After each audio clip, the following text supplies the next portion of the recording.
എസ്.കെ. സജീഷും അതിനു മുൻപ് ശ്രീ പിണറായി വിജയനും അഭിനന്ദിക്കുകയും അഭിവാദ്യം ചെയ്യുകയും അംഗീകരിക്കുകയും ചെയ്തിട്ടുള്ള ദ ഹിന്ദു ദിനപത്രത്തിൻ്റെ ഒഫീഷ്യലായിട്ടുള്ള വിശദീകരണം ഒന്ന് നോക്കാം. ആ വിശദീകരണത്തിൽ എന്താ പറയുന്നത്? PR agency Kaizen approach the Hindu offering an interview with chief minister Pinarayi Vijayan. അവർ journalist interviewed the CM at Kerala House at 9 AM on September 29, where two representatives of the PR agency were also present along with the CM. അതായത് the Hindu ഇവർ അംഗീകരിക്കുന്ന Shri S.K. Sajeesh അംഗീകരിക്കുകയും അഭിവാദ്യം ചെയ്യുകയും ഞങ്ങളെ തമ്മിൽ തെറ്റിക്കാൻ നോക്കരുത് എന്ന് പറയുകയും ചെയ്ത ദ ഹിന്ദു തന്നെ കൊടുത്തിരിക്കുന്ന വിശദീകരണത്തിൽ പറയുന്നു, ഹിന്ദു മുഖ്യമന്ത്രിയെ അപ്രോച്ച് ചെയ്തതല്ല ഒരു ഇന്റർവ്യൂ തരുമോ എന്ന് ചോദിച്ച്, മറിച്ച് മുഖ്യമന്ത്രിയുടെ PR ഏജൻസി ദ ഹിന്ദുവിനെ അപ്രോച്ച് ചെയ്യുകയും അതിൻ്റെ അടിസ്ഥാനത്തിൽ ഹിന്ദു ഇന്റർവ്യൂ ചെയ്യാനായിട്ട് അവിടേക്ക് കടന്നു ചെല്ലുമ്പോൾ അവിടെ ഈ രണ്ട് PR ഏജന്റുമാരുണ്ടായിരുന്നു എന്നുമാണ് ദ ഹിന്ദു ഇവരെല്ലാവരും അംഗീകരിച്ച വിശദീകരണത്തിനകത്ത് തന്നെ പറഞ്ഞിരിക്കുന്നത്. ആ വിശദീകരണത്തിൽ തന്നെ ശ്രീ പിണറായി വിജയൻ പറഞ്ഞ കാര്യങ്ങൾ രണ്ട് കാര്യങ്ങൾ കള്ളമാണ് എന്ന് ബോധ്യപ്പെടുകയാണ്. ഒന്ന്, ദ ഹിന്ദു മുഖ്യമന്ത്രിയെ അങ്ങോട്ട് അപ്രോച്ച് ചെയ്താണ് ഒരു അഭിമുഖത്തിന് വേണ്ടി എന്ന കള്ളം പൊളിയുന്നു. രണ്ട്, ദ ഹിന്ദു അതിൻ്റെ ലേഖിക അതിൻ്റെ ഇന്റർവ്യൂ നടത്തിക്കൊണ്ടിരിക്കുന്നതിനിടയിൽ വളരെ സാന്ദർഭികമായി ആ ഖൈസൻ എന്ന് പറയുന്ന PR ഏജൻസിയുടെ പ്രതിനിധി ഇടയ്ക്ക് കയറി വന്നതാണ് എന്ന ആ മുഖ്യമന്ത്രിയുടെ വാദവും തെറ്റായി പോവുകയാണ്. മാത്രമല്ല ഇപ്പോൾ തന്നെ ചില മാധ്യമങ്ങൾ റിപ്പോർട്ട് ചെയ്യുന്നുണ്ട് ദ ഹിന്ദു ലേഖിക അവിടെ എത്തും മുൻപ് തന്നെ വിനീത് ഹണ്ടയും അതുപോലെ തന്നെ സുബ്രഹ്മണ്യനും അവിടെ ഉണ്ടായിരുന്നു എന്ന്. ആ ഇന്റർവ്യൂവിനെ പറ്റി കേരളത്തിന്റെ മുഖ്യമന്ത്രി എന്ന് പറയുന്നത് എത്ര നിഷ്കളങ്കമായിട്ടാണ് ശ്രീ ഹാഷ്മി എന്ന് പറഞ്ഞത്. നമ്മുടെ ആ തെക്കേലെ ദേവകുമാറിന്റെ മോനുണ്ടല്ലോ, ആ ദേവകുമാറിന്റെ മോൻ എന്നോട് വന്നിട്ട് പറഞ്ഞു, ഒരു അഭിമുഖം ഒന്ന് ഹിന്ദുവിന് കൊടുത്തേരെ, അവർക്കും കച്ചവടമൊക്കെ നടക്കണമല്ലോ. അപ്പോൾ പെട്ടെന്ന് ഞാൻ ചോദിച്ചു, നമ്മുടെ ദേവകുമാറിന്റെ മോൻ പറഞ്ഞതല്ലേ, എന്നാൽ പിന്നെ ഒരു ഇന്റർവ്യൂ കൊടുത്തേക്കാം എന്ന് പറഞ്ഞ് ഞാനൊരു ഇന്റർവ്യൂ കൊടുത്തതാ. ആ ഇന്റർവ്യൂ കൊടുക്കുന്നതിനിടയിൽ വളരെ നിർദോഷമായി ആ പെൺകുട്ടി എന്നോട് പറഞ്ഞു, ആ ലേഖിക എന്നോട് പറഞ്ഞു, ഞാൻ വളരെ പ്രയാസമുള്ള ചോദ്യമൊക്കെ ചോദിച്ചു, അങ്ങ് പക്ഷേ ഗംഭീരമായിട്ട് മറുപടി പറഞ്ഞു. അപ്പോൾ അവരും എന്നെ അംഗീകരിച്ചു, ഞാനും എന്നെ അഭിനന്ദിച്ചു, എനിക്ക് ഞാൻ തന്നെ ഒരു ട്രോഫിയൊക്കെ തന്നു. അങ്ങനെ സന്തോഷമായിരിക്കുന്നതിനിടയിൽ ഒരാൾ കയറി വന്നു. ആ കയറി വന്ന ആൾ ആരാണെന്ന് എനിക്കറിയത്തില്ല, പിന്നെ ദേവകുമാറിന്റെ മോൻ ആരാണെന്ന് എനിക്കറിയത്തില്ല. ഇത്രയും നിഷ്കളങ്കനായ ഒരു മുഖ്യമന്ത്രി എൻ്റെ ശ്രീ ഹാഷ്മി, ഇത്രയും നിഷ്കളങ്കനായ ഈ കുട്ടിത്തം പോലും വിട്ടുമാറാത്ത നിഷ്കളങ്കതയുള്ള ഒരു മുഖ്യമന്ത്രിയെ നമുക്ക് കിട്ടിയതിനകത്ത് എൻ്റെ രോമങ്ങളെല്ലാം എഴുന്നേറ്റ് നിന്ന് സല്യൂട്ട് ചെയ്ത് 3 റൗണ്ട് സല്യൂട്ട് കഴിച്ചു ശ്രീ ഹാഷ്മി. ഇത് പറയുമ്പം കേരളീയ പൊതുസമൂഹത്തോടാണ് പറയുന്നതെന്നുള്ളൊരു ബോധ്യം ശ്രീ പിണറായി വിജയൻ ഉണ്ടാകണ്ടേ? അങ്ങേക്കറിയാമല്ലോ, ഒരു മാധ്യമ സമ്മേളനം ഒരു മാധ്യമ പ്രവർത്തകർ എല്ലാവരും കൂടി വന്നപ്പോൾ കടക്ക് പുറത്ത് എന്ന് പറയുന്ന കേരളത്തിന്റെ മുഖ്യമന്ത്രി ഒരു പ്രൈവറ്റായി ഇന്റർവ്യൂ അദ്ദേഹത്തിന്റെ മുറിക്കകത്ത് വെച്ച് കൊടുത്തുകൊണ്ടിരിക്കുമ്പോൾ ഏതോ ഒരാൾ അനുവാദമില്ലാതെ കടന്നു വന്നിട്ടുണ്ട് എങ്കിൽ ഈ നിമിഷം കേരളത്തിന്റെ മുഖ്യമന്ത്രി ശ്രീ സജീഷ് പറയുന്ന പോലെ കോടാനുകോടി രൂപ RSSകാർ വിലയിട്ടിരിക്കുന്നത് എന്തിനാണെന്ന് എനിക്കറിയില്ല.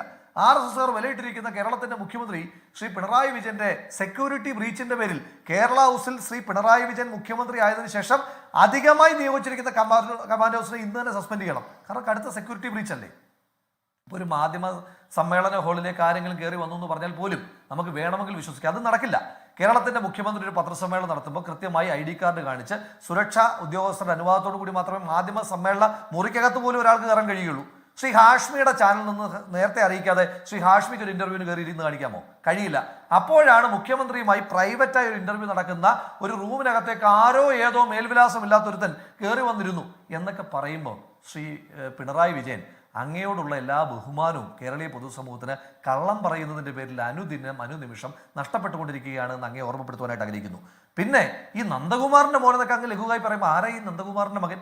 അദ്ദേഹം റിലയൻസ് എന്ന് പറഞ്ഞ ഇവിടെ നേരത്തെ ശ്രീ സജീഷ് പറഞ്ഞല്ലോ, PR ഏജൻസിയെ പറ്റിയൊക്കെ ശ്രീ സജീഷ് പറഞ്ഞല്ലോ. ഇന്നത്തെ പത്രസമ്മേളനത്തിന്റെ പ്രത്യേകത എന്താ? ഇന്നത്തെ പത്രസമ്മേളനത്തിന്റെ പ്രത്യേകത ഹി പത്രസമ്മേളനമാണ്. എന്തെങ്കിലും കടുത്ത ചോദ്യം ചോദിച്ചാൽ ഹി ഇതാ മറുപടി. ഇതുപോലെ ഏതൊരു PR ഏജൻസി എഴുതി കൊടുത്ത് ചിരിക്കാൻ എഴുതി കൊടുത്തിരിക്കുകയാണ്. അവിടെയാണ് മുഖ്യമന്ത്രി ശബ്ദം ഇട്ടിട്ട് ചിരിക്കാൻ പറയുമ്പോൾ നമ്മളൊക്കെ ഇങ്ങനെ ചിരിക്കും. മുഖ്യമന്ത്രി എന്ത് ചെയ്യും? ചിരിക്കാൻ പറയുമ്പോൾ നാടക നടന്മാരൊക്കെ അഭിനയിക്കുന്ന പോലെ എന്ന് പറഞ്ഞിട്ട് അഭിനയിച്ച് കാണിക്കും. അതുപോലെ ഒരു PR ഏജൻസിയുടെ സംഭാവനയല്ലേ ശ്രീ സജീഷെ? ഇനിയും കോവിഡിന്റെ സമയത്ത് ടൈഡൽ 7 എന്ന് പറയുന്ന മുംബൈ ആസ്ഥാനമായി മുൻപ് നരേന്ദ്രമോദിക്കൊക്കെ PR ഏജൻസി ആയിട്ട് പ്രവർത്തിച്ചിരുന്ന ആ ഏജൻസി പറഞ്ഞതിന്റെ അടിസ്ഥാനത്തിൽ ശ്രീമതി KK ശൈലജ നടത്തിക്കൊണ്ടിരുന്ന പത്രസമ്മേളനം ടേക്ക് ഓവർ ചെയ്ത് ആ പത്രസമ്മേളനത്തിൽ ചിരിക്കുന്നത്, ഇരിക്കുന്നത്, നിൽക്കുന്നത്, വെള്ളം കുടിക്കുന്നത്, കരുതൽ പറയുന്നത് വരെ ടൈഡൽ 7 എന്ന മുംബൈ ആസ്ഥാനമായ PR ഏജൻസി എഴുതി കൊടുത്തത് ചെയ്ത അഭിനേതാവാണ് ശ്രീ കേരളത്തിന്റെ മുഖ്യമന്ത്രി ശ്രീ പിണറായി വിജയൻ. ആ ആളുടെ പാർട്ടിയുടെ പ്രതിനിധിയൊക്കെ PR ഏജൻസിയൊക്കെ കനകോലു എന്ത് പറഞ്ഞാലും ഈ ഇടതുപക്ഷക്കാർക്ക് ഇപ്പം കനകോലു എന്നേ പറയാനുള്ളൂ. ആ കനകോലു എന്ന് മുദ്രാവാക്യം വിളിച്ചുകൊണ്ടിരിക്കുന്ന ആളുകളോടാണ് പറയുന്നത് കൈസൻ.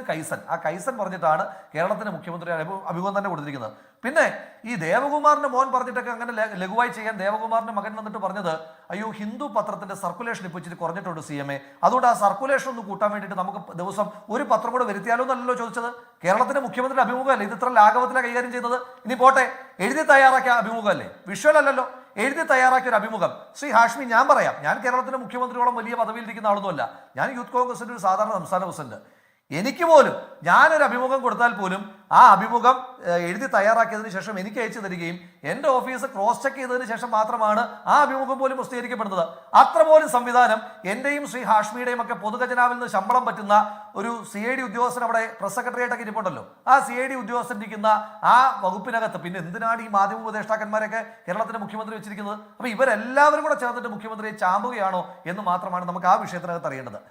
രാഹുൽ, ഇവിടെ നിങ്ങളുണ്ടാക്കിയ ഒരു പുകിലിന്, അത് വാർത്ത കൊടുത്തതിന് എന്താണ് ഷൂ അറിഞ്ഞ് നവകേരള ബസ് മറിഞ്ഞ്, എന്താണ് ഷൂ അറിഞ്ഞാൽ നവകേരള ബസ് മറിയും, അങ്ങനെ മറിയുമ്പോൾ മുഖ്യമന്ത്രിക്കും മന്ത്രിമാർക്കും ജീവഹാനി ഉണ്ടാകും എന്ന തമാശ FIR ഇട്ട് കേസെടുത്തവരാണ്. അന്വേഷിക്കണ്ടേ രാഹുൽ മാങ്കൂട്ടത്തിൽ? അന്വേഷിക്കണ്ടേ? കേരളത്തിന് താല്പര്യമല്ലേ അത്? ഇനി മാത്രമല്ല ശ്രീ ഹാഷ്മി, ഏത് വിഷയത്തിലാണ് ഈ അഭിമുഖം? ഇന്ന് ഹിന്ദുവിനിരുന്ന് വെള്ള പൂശുന്നുണ്ടല്ലോ. അങ്ങനെ ഹിന്ദുവിനിരുന്ന് വെള്ള പൂശുന്ന മുഖ്യമന്ത്രിയുടെ പ്രസ്താവന എന്താ? ഈ സംസ്ഥാനത്തിനകത്തെ വളരെ പ്രധാനപ്പെട്ട പ്രബുദ്ധമായ ജനതകളുള്ള ഒരു ജില്ല, ആ ജില്ലയെ ഒരു ചാപ്പ കുത്തുകയാണ്. എന്ത് ചാപ്പ? ഒന്ന് മതചാപ്പ, രണ്ട് തീവ്രവാദ ചാപ്പ. ഇവിടെ ശ്രീ SK സജീഷ് തന്നെ പറഞ്ഞല്ലോ, പാലക്കാട് ഒരു ആന ചരിഞ്ഞപ്പോ അത് മലപ്പുറത്തുള്ള ആളുകൾ ബോധപൂർവം കൊന്നതാണ് എന്ന് പറഞ്ഞ സംഘപരിവാറിന്റെ അതേ ചാപ്പ മലപ്പുറം ജില്ലയ്ക്ക് മുകളിൽ അടിക്കുകയല്ലേ കേരളത്തിന്റെ മുഖ്യമന്ത്രിയുടെ പേരിൽ? എന്തുകൊണ്ടാണ് മുഖ്യമന്ത്രിക്ക് ഒരു കേസ് കൊടുക്കാനില്ലാത്തത്? ഇവിടെ മുഖ്യമന്ത്രിയുടെ പേരിൽ ഒരു ആക്ഷേപം വരികയാണ്. എന്താ പറയുന്നത്? കേരളത്തിനകത്ത് തീവ്രവാദ സ്വഭാവമുള്ള മുസ്ലിം സംഘടനകൾ പ്രവർത്തിക്കുന്നു എന്ന് പറയുന്നു. അങ്ങനെയാണെങ്കിൽ ചോദ്യം, ഏതാണ് ആ തീവ്രവാദ സ്വഭാവമുള്ള മുസ്ലിം സംഘടന? ആ തീവ്രവാദ സ്വഭാവമുള്ള മുസ്ലിം സംഘടന നടത്തിയ തീവ്രവാദ പ്രവർത്തനം എന്താണ്? അതിന്റെ പേരിൽ 8 വർഷമായി അറസ്റ്റ് ചെയ്യപ്പെട്ടിട്ടുള്ള ആളുകൾ ആരൊക്കെയാണ്? എന്താണ് ആ ഇൻസിഡന്റ്? എന്താണ് അതിന്റെ FIR? പറയണ്ടേ? ഇനി അതുണ്ടായിട്ടില്ല. അപ്പൊ പറയുകയാണ് എന്താണ് ഇൻസിഡന്റ്? അവിടെ മലപ്പുറം ജില്ല കേന്ദ്രമാക്കി 123 കോടി രൂപ വില മതിക്കുന്ന 150 കിലോഗ്രാം സ്വർണ്ണക്കടത്ത് നടത്തി. അതാണ് ആക്ഷേപമെങ്കിൽ ആ സ്വർണ്ണക്കടത്തിനെ പറ്റി സമഗ്രമായ അന്വേഷണം ഉണ്ടാകണ്ടേ? അപ്പൊ ഒരു സ്വർണ്ണക്കടത്തിന്റെ പേരിൽ ഒരു ജില്ലയെ അധിക്ഷേപിക്കാനാണെങ്കിൽ ഞാൻ ചോദിച്ചോട്ടെ, കേരളത്തിലെ ഏറ്റവും പ്രമാദമായ സ്വർണ്ണക്കടത്ത് ഏതാ? 100 ദിവസത്തിലധികം ഒരു IAS ഉദ്യോഗസ്ഥൻ ജയിലിൽ കിടന്ന സ്വർണ്ണക്കടത്ത് ഏതാ? ആ സ്വർണ്ണക്കടത്തിൽ ജയിലിൽ കിടന്ന മുഖ്യമന്ത്രിയുടെ മുൻ പ്രൈവറ്റ് സെക്രട്ടറി ശിവശങ്കരൻ, അയാളുടെ ജില്ല മലപ്പുറം. ഇനി പോട്ടെ, മുഖ്യമന്ത്രിയുടെ സുഹൃത്തായ ഡിപ്ലോമാറ്റിക് ചാനലിലൂടെ സ്വർണ്ണം കടത്തിയ ശ്രീമതി സ്വപ്ന സുരേഷ്, അവർ മലപ്പുറം ജില്ലക്കാരിയ. അപ്പോൾ ഒരു ജില്ലയെ ചാപ്പ കുത്തി അധിക്ഷേപിക്കുമ്പോൾ ആ അധിക്ഷേപിച്ച മാധ്യമത്തെ, ബാക്കിയല്ല ഇന്നിപ്പോ 24 അടക്കമുള്ള നിങ്ങളെല്ലാ മലയാള മാധ്യമങ്ങളെയും മുഖ്യമന്ത്രി അടച്ചാക്ഷേപിച്ചു. നിങ്ങൾ കുഴപ്പമുണ്ടാക്കുന്നവരാണ്, എന്റെ ഇമേജ് ടാർണിഷ് ചെയ്യാൻ ശ്രമിക്കുന്നവരാണ്. പക്ഷേ ഹിന്ദു അങ്ങനെയല്ല, നല്ല ഒന്നാന്തര മാധ്യമ. എന്ത്? ഈ കേരളത്തിലെ മലപ്പുറം പോലെ പ്രബുദ്ധമായ ഒരു ജില്ലയെ അതിക്രമിക്കുവാൻ, വർഗീയമായി അതിക്രമിക്കുവാൻ, തീവ്രവാദ ചാപ്പ കുത്തുവാൻ വേണ്ടി ശ്രമിച്ച ഹിന്ദു നല്ല പിള്ള, ആ ഹിന്ദുവിനെതിരായിട്ട് കേസില്ല. ചോദിക്കട്ടെ, ഇപ്പൊ ഹിന്ദുവിനെതിരായിട്ട് മുഖ്യമന്ത്രി കേസ് കൊടുക്കാത്തത് എന്താ? ഒറ്റ കാരണമേ ഉള്ളൂ, കാരണം കൈസൻ എന്ന് പറയുന്ന PR ഏജൻസി അങ്ങോട്ട് സമീപിച്ചിട്ടാണ് ഇന്റർവ്യൂ കൊടുത്തതെന്നുള്ള ആധികാരികമായ തെളിവുകൾ ഹിന്ദുവിന്റെ കയ്യിലുണ്ട്. അതാണ് പ്രശ്നം. ഇവിടെ ശ്രീ ഹാഷ്മി, ഇനി ആ അഭിമുഖത്തിൽ മാത്രമാണോ ശ്രീ പിണറായി വിജയന്റെ RSS ബാധ വരിക്കുന്നത്? ഒരു കാര്യം കൂടെ പറയാം. ഇപ്പൊ താങ്കൾ നേരത്തെ വായിച്ച വാർത്തയുണ്ടല്ലോ, ADGP അജിത് കുമാർ ഇപ്പോഴും ഇന്ന് രാവിലെ മാധ്യമ സമ്മേളനത്തിൽ 2 കാര്യങ്ങളല്ലേ മുഖ്യമന്ത്രി വ്യക്തത വരുത്തിയത്? ഒന്ന്, ഹിന്ദുവിനെതിരായിട്ട് കേസില്ല. 2, ADGP അജിത് കുമാറിനെതിരായിട്ട് നടപടിയില്ല. ഇനിയിപ്പോ CP അന്ത്യശാസ്ത്രം കഴിച്ചിട്ട് വീണ്ടും അന്ത്യശാസ്ത്രം കൊടുക്കാൻ പോയേക്കുക. ഇപ്പൊ ഈ കഴിഞ്ഞ ദിവസങ്ങളിലൊക്കെ ശ്രീ ഹാഷ്മി, എനിക്കൊന്ന് പൂർത്തീകരിക്കാൻ സമയം തരണം. ഈ കഴിഞ്ഞ ദിവസങ്ങളിലൊക്കെ സമൂഹ മാധ്യമങ്ങളിലൂടെ വളരെ ട്രെൻഡിങ് ആയ ഒരു വീഡിയോ ഉണ്ട്. ഏതൊരു ശ്രീകൃഷ്ണനൊക്കെ ഉള്ള ഒരു സീരിയലിന്റെ ഡയലോഗാണ്. അതിനകത്ത് ശ്രീകൃഷ്ണന്റെ ആദ്യം നമ്മളൊരു സംഭാഷണമുണ്ട്. ആ സംഭാഷണത്തിനകത്ത് ശ്രീകൃഷ്ണൻ പറയുന്നൊരു ഡയലോഗുണ്ട് രാധയോട്. ശ്രീകൃഷ്ണൻ പറയുകയാണ്, വൃന്ദാവനം കണ്ടെത്തിയത് ഞാനാണ് രാധേ. അപ്പോൾ തിരിച്ച് രാധ പറയുകയാണ്, അതിനുള്ള ധനം തന്നത് ഞാനാണ് കൃഷ്ണ എന്ന് പറയുന്നത് പോലെയാണ് ഈ പിണറായി വിജയൻ അജിത് കുമാർ തമ്മിലുള്ള സംഭാഷണം. അജിത് കുമാർ പിണറായി വിജയനോട് പറയും, തില്ലങ്കരി തൊട്ട് ഹൊസബല്ലെ വരെയുള്ള RSS നേതാക്കന്മാരെ കണ്ടത് ഞാനാണ് വിജയ. അപ്പൊ തിരിച്ച് പിണറായി വിജയൻ പറയുന്നു, അതിനുള്ള സഹായം ചെയ്തു തന്നത് ഞാനാണ് അജിത്തെ. അപ്പോൾ വീണ്ടും അജിത് കുമാറിന്റെ ഡയലോഗ്, അജിത് കുമാർ എന്താ പറയുന്നത്? ഞാൻ RSS സഹായിച്ചിരുന്നു വിജയ. അപ്പൊ തിരിച്ച് വിജയന്റെ മാസ് മറുപടി, ഞാൻ RSSനെ ഒരുപാട് സ്നേഹിച്ചിരുന്നു അജിത്തെ എന്ന് പറയുന്ന രീതിയിൽ കോമാളിവൽക്കരിക്കപ്പെടുകയാണ് ഇവിടെ RSS. അതിനു മുമ്പ് എനിക്ക് അങ്ങനെയാണ് വേദനിപ്പിക്കാനുള്ളത്. അങ്ങ് പറഞ്ഞു അങ്ങ് പഴയ ഇടതുപക്ഷ പശ്ചാത്തലമുള്ള വിദ്യാർത്ഥി സംഘടനാ പ്രവർത്തകനായിരുന്നു. അതെനിക്ക് അറിയുന്നതാണ്. അങ്ങ് പഴയ SFIയുടെ നേതാവായിരുന്നു, മത്സരിച്ചിട്ടുണ്ട്. അങ്ങനെയൊക്കെയുള്ള പശ്ചാത്തലം അങ്ങേക്കുണ്ട്. വലിയ പ്രധാനപ്പെട്ട നേതാവായിരുന്നു. അതെനിക്ക് ബഹുമാനമുണ്ട്. പക്ഷേ SFIക്കാർ മുൻപ് അങ്ങനെയൊന്നും ചോദിച്ചിട്ടില്ല ശ്രീ ഹാഷ്മി. ഇപ്പോൾ ഒരു ഉദാഹരണം പറയുകയാണെങ്കിൽ SFIയുടെ തന്നെ ആദ്യ രക്തസാക്ഷികളിൽ ഒരാളായ സഖാവ് സൈദാലി, പട്ടാമ്പിയിലെ സഖാവ് സൈദാലി, ആ സഖാവ് സൈദാലിയെ കൊന്ന കേസിനകത്തെ മുഖ്യപ്രതി ശങ്കർ നാരായണൻ എന്ന് പറയുന്ന സംഘപരിവാർ പ്രവർത്തകനായിരുന്നു. ആ ശങ്കർ നാരായണൻ എന്ന് പറയുന്ന സംഘപരിവാർ പ്രവർത്തകൻ പിന്നീട് പേര് മാറ്റി ബാബു M പാലിശ്ശേരി എന്ന പേരാക്കി കുന്നംകുളത്തുനിന്ന് CPMന്റെ നിയമസഭാ സാമാജികനായപ്പം ഏതെങ്കിലും SFIയുടെ യൂണിറ്റ് സെക്രട്ടറി തൊട്ട് സംസ്ഥാന സെക്രട്ടറി വരെയുള്ള ഏതെങ്കിലും നേതാക്കന്മാർ ചോദ്യം ചെയ്യുന്നതായിട്ട് ഞാൻ കണ്ടിട്ടില്ല. അപ്പോൾ അതുകൊണ്ട് അങ്ങനെ ഒരു ആർജവം SFIക്ക് ഏതെങ്കിലും കാലത്തുണ്ടോ എന്ന് എനിക്ക് സംശയമാണ്. അങ്ങേക്ക് ആ കോൺഫിഡൻസ് ഉണ്ടെങ്കിൽ സന്തോഷം. അങ്ങ് പ്രവർത്തിച്ച പ്രസ്ഥാനം അത് വിട്ടു. ഇനിയും ശ്രീ സജീഷിൻ്റെ ഒന്ന് PV അൻവർ VD സതീശൻ്റെ മധ്യസ്ഥനായിട്ടാണ് അജിത് കുമാർ പോയത് എന്ന് പറയുന്നത് ഞാൻ കേട്ടിട്ടില്ല. അങ്ങ് കേട്ടിട്ടുണ്ടെങ്കിൽ അങ്ങേക്ക് എന്നെ തിരുത്താം. ഇനി അങ്ങനെയാണെങ്കിൽ അത് തന്നെ ഞാൻ ഒരു ചോദ്യമായി എടുത്തിട്ട് മറുപടി പറയുകയാണ്. ഇപ്പം അങ്ങ് പറയുന്നു, ശ്രീ സജീഷ് പറയുന്നു, എന്താണ് RSSന്റെ നേതാക്കന്മാരായ ദത്താത്രേയ ഹൊസബല്ലെ, അതുപോലെ തന്നെ റാം മാധവ് എന്നിവരെ ADGP അജിത് കുമാർ പോയി രഹസ്യമായി കണ്ടത് ശ്രീ VD സതീശൻ്റെ പുനർജനിയുമായി ബന്ധപ്പെട്ട് നിങ്ങൾ ഉന്നയിച്ച ഒരു ആക്ഷേപത്തെ പറ്റിയിട്ടുള്ള അന്വേഷണം കോംപ്രമൈസ് ചെയ്യാൻ വേണ്ടിയിട്ടാണെന്ന്. അതിനകത്തെ ഈ ഏതെങ്കിലും ജനിച്ചു വീഴുന്ന കുട്ടിക്ക് പോലും വിശ്വസിക്കാൻ പറ്റാത്ത യുക്തിയില്ലായ്മ ശ്രീ സജീഷ് പറഞ്ഞ മറുപടിക്ക് ഉണ്ടാകുന്നത് എങ്ങനെയാണെന്ന് ചോദിച്ചാൽ, ഈ ദത്താത്രേയ ഹൊസബല്ലെ ADGP അജിത് കുമാർ കണ്ടത് പൊതുസമൂഹം ആദ്യം അറിയുന്നത് ശ്രീ VD സതീശൻ നടത്തിയ പിന്നെ പത്രസമ്മേളനത്തിലൂടെയാണ്.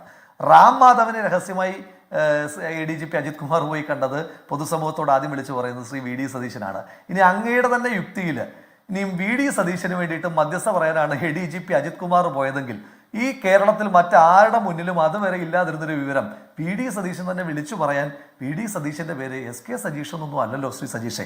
അത് വിട്ടു. ഇനി പോട്ടെ. ഇനി അങ്ങ് പറഞ്ഞ യുക്തിയിൽ, യുക്തിരാഹിത്യത്തിന്റെ യുക്തിയിൽ ഇനി VD സതീശന് മധ്യസ്ഥത പറയാൻ വേണ്ടിയിട്ടാണ് പിന്നെ റാം മാധവനെ ദത്താത്രേയ ഹൊസബലയും ഞാനൊന്ന് പറഞ്ഞു ഞാൻ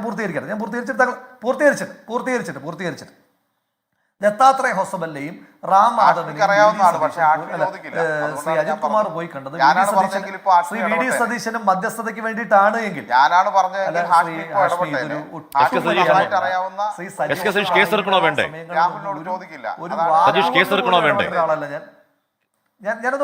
അന്വേഷണം വേണോ വേണ്ടേ?